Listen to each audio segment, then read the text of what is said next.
کہ مولانا صاحب ہر نماز کی ابتدا سورہ فاتحہ سے کرتے ہیں، اس کو ہر نماز کے لیے کیوں ضروری قرار دیا گیا ہے؟ اور اگر کسی آدمی کو قرآن کریم کا کوئی حصہ یاد نہ ہو تو پہلے تو سورت فاتحہ وہ پڑھے گا کہ لازمی ہے، اور اس کے بعد کسی سورت کے طور پر بھی فاتحہ ہی کو پڑھ لے تو کیا نماز ہو جائے گی؟ آئیے ہم مولانا سے پوچھ رہے ہیں، اپنا سوال برقرار رکھیے گا۔ یہ سوال آپ مختصر کریں نا، یہ کر دیا جی کہ سورہ فاتحہ جو ہے یہ 2 دفعہ پڑھنی۔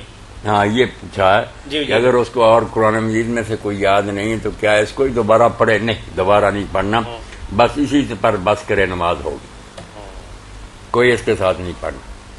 اچھا، ڈبل نہیں کرنا؟ نو ڈبل کرنے کا کیا فائدہ؟ اچھا، میں نے اس میں ایک تو خلاصے کے طور پہ پڑھ لی اور ایک قرآن کریم کی 14 صورتوں میں نہیں، 14 صورتوں میں سے کوئی نہیں، قرآن مجید میں سے اگر کوئی یاد نہیں تو پھر سورہ فاتحہ کا۔ ویسے بھی اگر جلدی ہو نا، یا کسی وقت آدمی کو ضرورت ہوتی ہے چھوٹی نماز پڑھنے کی، تو یہ امام بخاری نے جو حضرت ابو ہریرہ رضی اللہ عنہ کا قول لکھا نا کہ جو فاتحہ پڑھ لے تو رکعت کافی، اس سے زیادہ کرے گا تو خیر ہے، اچھا کام ہے، اچھا لازم نہیں۔ اس لیے یہ پکے مسئلے بھی یاد رکھیں کہ اگر صرف سورہ فاتحہ پر آپ بھی بس کر لیں کبھی کوئی نہیں، ساری رکھتے ٹھیک، فاتحہ ضرور پڑھنی پڑے گی، فاتحہ ضرور پڑھنی، اس سے ما زدت فهو خیر، زیادہ کرو گے تو اچھا ہے، ورنہ نماز درست۔ فجر کی سنتوں کی تخفیف جو بی بی عائشہ فرماتی ہیں کہ مجھے ایسے لگتا تھا کہ اللہ کے نبی نے شاید سورہ فاتحہ بھی پڑھی ہے، یعنی ہاں یہی کہتی ہے کہ بہت ہلکی نماز پڑھتے تھے 2 سنتے فجر کی، تو اس سے یہی ثابت ہوا کہ فاتحہ ضروری ہے۔ نہیں، فاتحہ ضروری، فاتحہ پڑھ لے، آگے کوئی یاد ہے تو پڑھے، نہیں یاد تو نہ پڑھے۔ میں نے تو اس سے آگے بڑھ کر کہہ دیا نا کہ اگر یاد بھی اور آپ جان بوجھ کر بھی نہیں پڑھتے نماز ٹھیک۔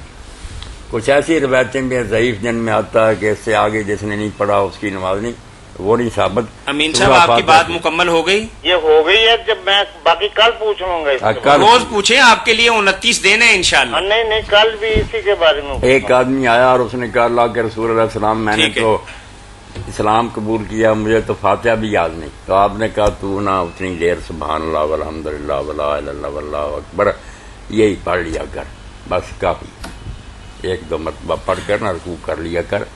تو سادہ لوگ اگر سبحان اللہ لا الہ الا اللہ، کئی بیچارے جنہوں نے نہیں ساری عمر نماز پڑھی یا پڑھنا چاہتے شرمندے ہیں کہ ہمیں کوئی یاد نہیں، تنگ نہیں کرنا چاہیے، انہیں کہہ دیں کہ لا الہ الا اللہ لا الہ الا اللہ، یا اس طرح کوئی کہتے ہیں 2-4 مرتبہ، ٹھیک ہے، کوشش کریں یاد کریں۔ آپ بتا رہے تھے